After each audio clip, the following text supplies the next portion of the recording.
Good morning all. I got up a bit earlier today because otherwise my Sundays seem to disappear. If I have a lay in bed and then you sort of get up later and then you do the video and then you look at your watch and God, it's like 2:30 and you still got to do this, that and the other. I don't write anymore. I want to try and do some writing today. We'll see. I've got to do the garden. Anyway, so today what the main thing is van sizes and things to do while you're driving along, plus a pile of other questions we've got to get through. So we get started. Right, van sizes. Steve Davis, as a general rule of thumb, is kind of like short wheelbase, 1 pallet, medium wheelbase, 2 pallet, long wheelbase, 3 pallet, that kind of thing. Small van, boxes. You might get pallet in there. And then I've got one from Paul Dodge, and he says if you go on the Courier Exchange website, there's a drop-down menu that tells you all the van sizes and the van weights and how much you should charge per mile as well, which I thought was interesting. So I went on the CX website and finally found it, and I've printed it off upstairs. I'm going to do it as a separate video. It's too much information. I've got a poll to go through today. So what I'll probably do is when I finish this, I'll go upstairs, I'll do the video, I'll post it Monday or Tuesday. No one wants too much me, least of all me.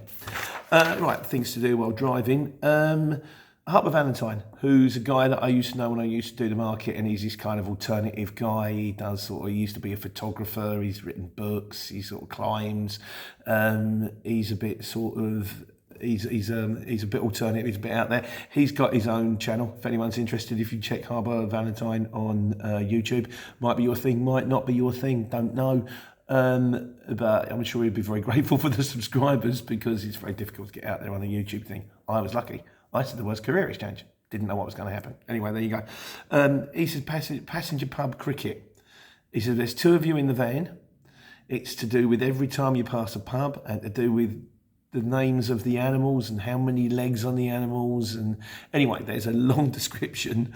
So if you're driving with someone and you fancy having a crack at passenger pub cricket, it's under Harper Valentine. Like I say, he's got a website. He's got a YouTube channel if you want to have a quick look. It's too long to go into right now, but it's on there. And Cousin Darren's come up with a couple. Cousin Darren used to work with me. He's a Carter boy now. Beat the petrol station. That's one we all play. Thinking, well, I'm on the red. No, I reckon I can make it to the next services. Yeah, why? Why do we do that to ourselves? Why do I always wait until why do I not fill up when I've got 1/4 of a tank? Why do I wait till I've got 1/8 of a tank to fill up and then go, yeah, but I also need to get to a petrol station that takes my fuel card? And then go, I've got like 10 miles left. Why? And Al, who incidentally was riding on fumes, taking his van back the other day, you listen to this, son. Don't let it get low. Another one, I like this one, the electronic light game, which is trying to fool other drivers into the fact that it's like a Viz thing, into the fact that you've got electronic lights by when you drive into a tunnel, wait for about 2 or 3 seconds, then turn the lights on full. And then when you drive out of the tunnel, wait about 2 or 3 seconds and then turn it off.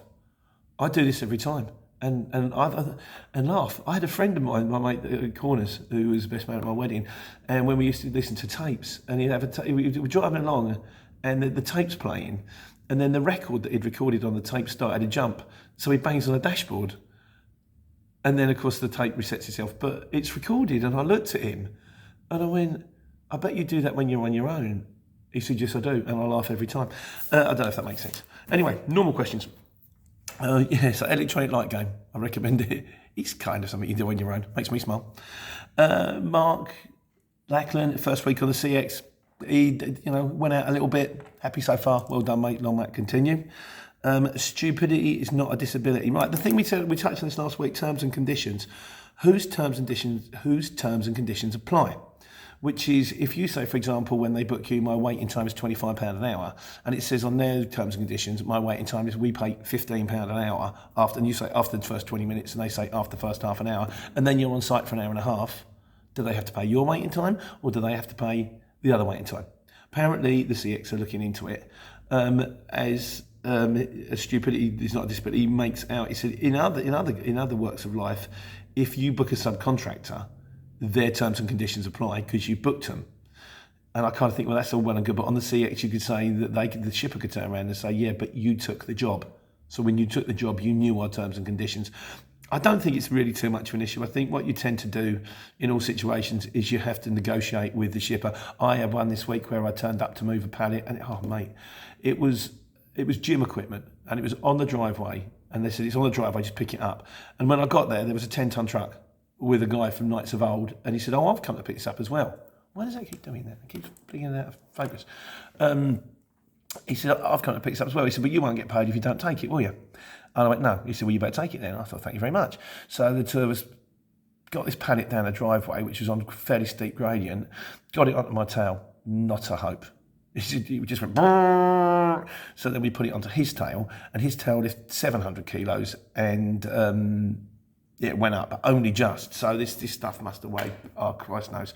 But then so I rang the shipper and said, "Look, it's not a job cancellation. I've come here.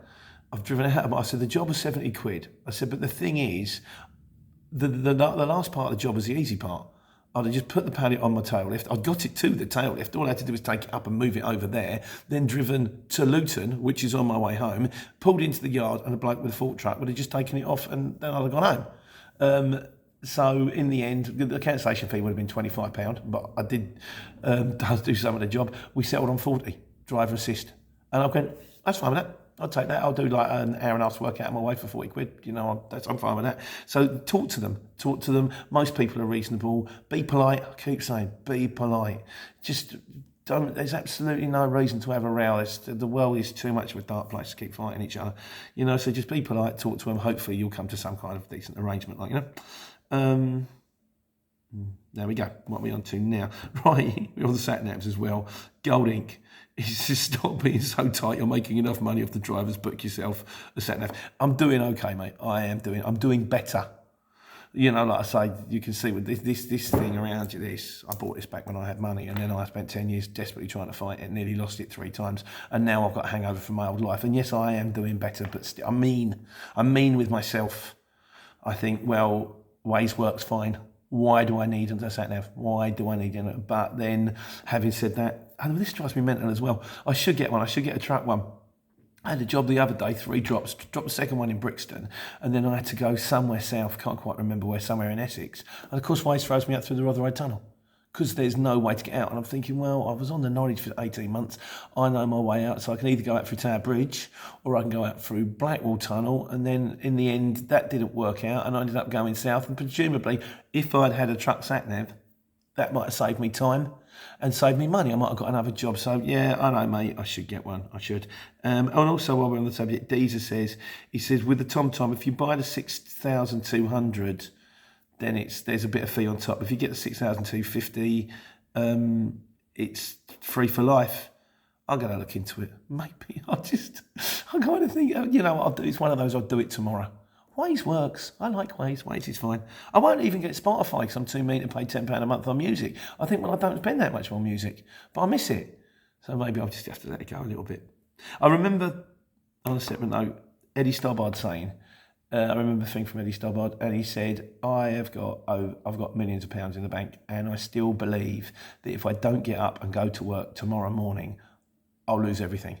I'm kind of still a bit like that. I'm still like, no, it was so bleak for so long. I've got to keep going. So, and like I say, I'm mean with myself. I'm just going, nope, you don't need that. Don't need that. You can get away without it. So anyway, but you were right. And Wild Glamper, of course, makes a good point. It's tax deductible. So it might not even cost me any money. Stay tuned next week for me to tell you I'm still using Waze. Right, what we got here? Giles Rowbottom. Yeah, it's the YouTube delivery. Next year, Strictly. Never going to happen. We tried to learn to waltz for my first chance at my wedding. It's 3 steps. 1, 2, 3. 1, 2, 3. Not a chance. I can roller skate. Spent a lot of roller skating when I was a kid. Maybe I should go on the ice one. Yeah. Jason Burke, thanks very much for the advice. He says maybe the reason your AdSense ain't working is it's because it's in dollars and it's in pounds. It's now in pounds. I think I'm just going to have to wait and see what happens there. But thanks anyway for the advice. Right, we've got a few people starting up. Sergio, lorry driver in Norwich, thinking about getting a Luton van. I would always recommend a Luton personally, and because, like I say, we've got drivers now, we find that most of the money's coming in from the Hordey side of things. Small vans are fine, but harder to make the dough because you're doing the same. It's all about time. You're doing the same amount of time, but you're doing it for less money because you're in a smaller van. I mean, effectively, you can load and unload a lot quicker in a smaller van because it's that box over there. But still, in the long run, you're still sitting in traffic the same. You're still driving the same distance the same. You're just getting less for it. I still recommend the Luton vans. Norwich isn't great. Ipswich, you can get some stuff out of. As soon as you hit Cambridge, Newmarket, you might have half a chance. One of our drivers, who was based in Skegness, got a job going from Skegness to Coventry the other day. It must have been the only job coming out of Skegness this year. But well done, well done. And then he broke down the way home, bless him. He didn't have a job on board, but he broke down. He's trying to get his van sorted. But yeah, if you're going to tramp, you've got a lot more chance. If you're in Norwich, I would recommend getting up earlier in the morning, maybe getting up like 6, 7 o'clock and head towards the Milton Keynes area, but keeping an eye on the CX from time to time to see if anything pings up, because you will get jobs out of Norwich. It will happen, but the load alerts in the morning, you might get 3 coming out of Norwich, and from the Milton Keynes area, you might get 20. So it's a much lower percentage. You really got to look at the industrial areas.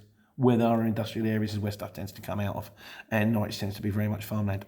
And they tend to have their own vehicles to move their stuff. So there we go. Also, Brandon George on the same sort of thing. He wants to start with a small van. Is there work for small van and CX?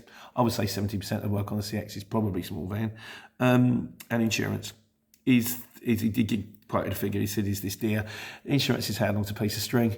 It's how old you are, how much no claims bonus you are, where you live, what kind of vehicle you've got, where you're parking your vehicle. There's too many imponderables. The only one thing I will say, and I spoke to BCD and the Business Choice Director and the people that work with the Courier Exchange, they do price match. I didn't even know this. I would get a few quotes, then ring them and say, these are the quotes I've got, can you beat it? I will eventually be getting kickbacks off these people. The guy from BCD rang me this week to say, unfortunately, the firm we're with at the moment won't let you do it. But in 2 weeks' time, they're changing. So I'm not recommending them for any other reason than the fact that they're the people that go with the exchange. And I think they're probably the people to go with. And like I say, they don't even pay me anything yet, but they will soon. Thanks very much for that. I appreciate that when it comes. On the London thing, our case is on the congestion charge. He says, cough up quick. Because if you don't pay by, I think it's midnight the next night, they'll hit you with an £80 fine. What I recommend with this, and I think it makes perfect sense, unless you're never ever going into London, just sign yourself up on autopay.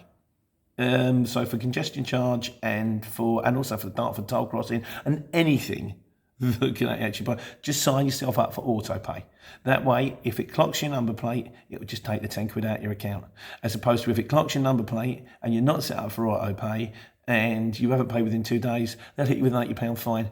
I think some of them you have to pay like £10 on account. I think the Dartford crossing you have to pay like a tenner on account. For congestion charge, they take it out at the end of the month. So just it take you what?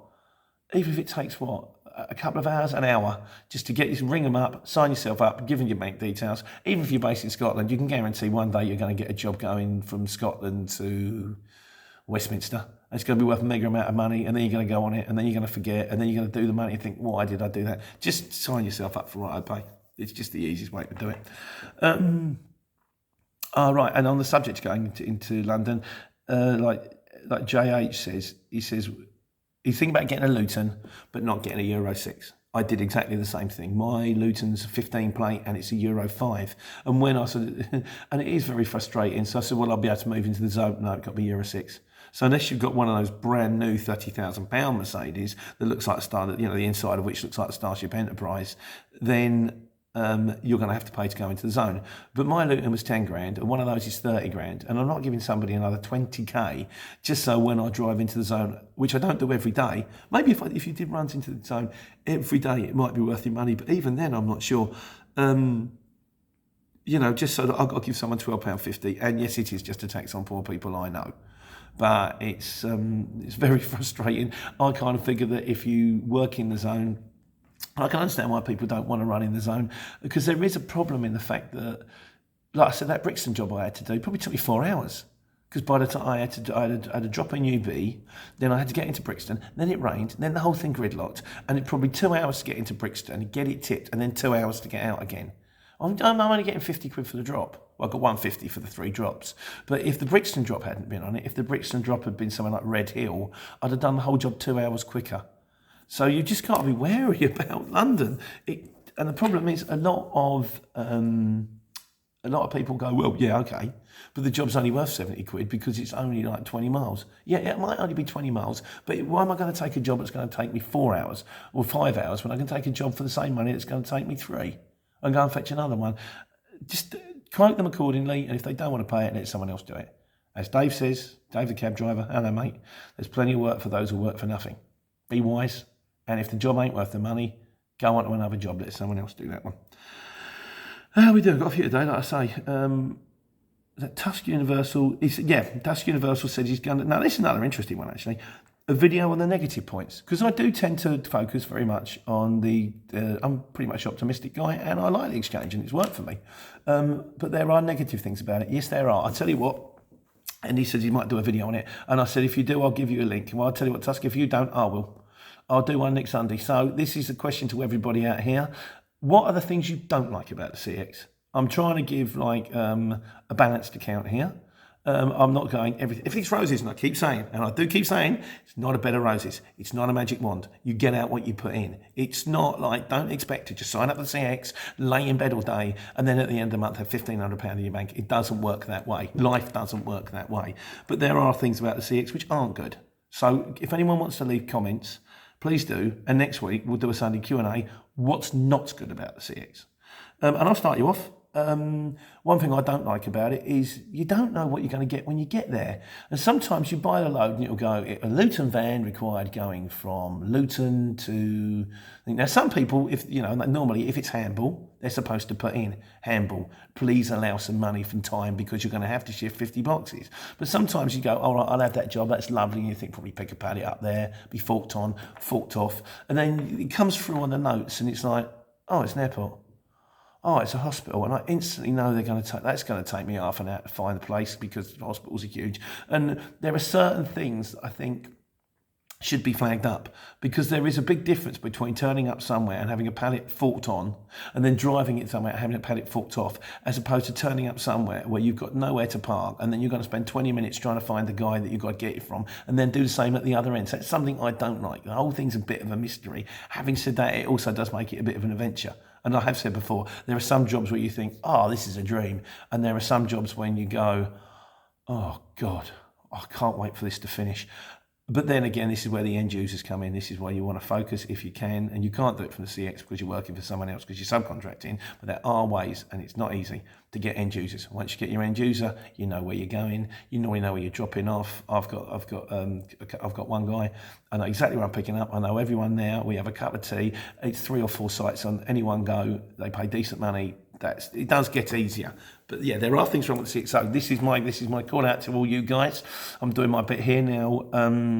Next week, we're going to do one on what's not good about the CX. So anything you don't like about it. And I am going to be, I'll put everything out there, but I'm going to have to be fair. If it's just like you just want to slag them off for no reason whatsoever, constructive criticism, please, and we'll do it next Sunday. And while we're on the subject of this, there we go. Yeah, cardio. The guy turned around. He says he's PMD'd me on Facebook. I don't even know what PMD is, and I haven't. I think I looked at Facebook once in the last 6 months. Guys, please don't, because if you get me on Facebook, or if you get me on Messenger, or you send an email, because I don't even deal with the emails anymore. Gemma does that in the office. Oh, I won't reply, but it's not because I'm ignoring you. I won't reply because I won't see it. And then you might go, oh, send him a message, you didn't say anything to me. Look, I've even put my number on here. If you want to get in contact with me, you call the number or just leave a thing in one of the videos. Just leave a comment on one of the videos. If you leave it on one of the videos, I will see it. I will sit there on Sunday morning, I'll trill for it, and I will see it. But outside of YouTube now, if you try to contact me any other way, I don't see it. So I'm not ignoring you. It's just I didn't know it was there. I'm going to wind it up now because it's getting a bit late. Quick one from RK on accountants. I'm on QuickBooks, which is 20 quid a month. But it's well worth it because it just imports everything from the bank and you just go click, click, click, click. I used to have a Simplex D book, a green book. There'd be crossings out and this is wrong and that is wrong. I was terrible at accounts. Now it kind of looks after itself, which I'm grateful for. I'm very mean again. I don't like the fact I have to pay £20 a month. See above answers to do with Spotify and sat-navs. But hey, it's the way the world's going. I have to swallow it, won't I? And as for accountants, I've got Howard Howard and Angela, who are an old Jewish couple who work out of their garage. I've always had a Jewish accountant. I love Jewish. I'm not Jewish myself. I have no denominality whatsoever. Some people think I'm Jewish. Normally, Jewish people don't think I'm Jewish. People that are not Jewish think I might be. I think that's maybe to do with being a market trader as well. You get a lot of Jewish market traders. I really don't care what anybody is as long as they're nice to each other. I've always, the last accountants I had were Jewish, and this guy's Jewish, and they're, I've just always found them very easy to talk to. I'm sure other people are easy to talk to too, actually. Just is what it is. But the truth of the matter is I have these accountants, I pay them £350 a year, and they look after my accounts, and I can talk to them and they're lovely. So there we go, fine. And finally, the last word is from Kanjati, I can't even read that one, who said, I did a thing a little while ago on the market trade bit on how much we refer to money as, and he said £50 made him laugh out loud. So if you want to see what that's all about, there's a video down there on Cockney Guide speaking in money. And I'll just say to you, book 'em, Dano. There we go. That's today's Sunday Q&A. So that's it. So next week, if we can do one on things, constructive criticism, please, on things that you don't like about the CX, and we'll put that one out there. So in the meantime, it's Sunday, it's all done. I hope that's well, I hope that's fine. I hope I didn't rant on too much about the accountancy thing. Like I say, I have, the way, in fairness, I'll come clean. The way I look at it, because I know there are people out there, and we have all kinds of people run on the CX. We have foreign nationals, we have all kinds of races and all kinds of nationalities. And I'll put it out there, I have absolutely no problem with any race, creed, nationality, sex, disability, or, whether you're gay or straight. I don't care about any of it, as long as you can do the job. As long as you can turn up, you look the part, you be polite, you move the gear, you drop the gear off. At the end of the day, I don't care what anybody is, as long as they're nice to each other. And this is kind of why I did the videos in the first place, which is just to help people out there that are starting out. And I hope they are helping. So, there we go. That's it. That's it for today. And like we say, take care, take money. Speak to you soon. Bye.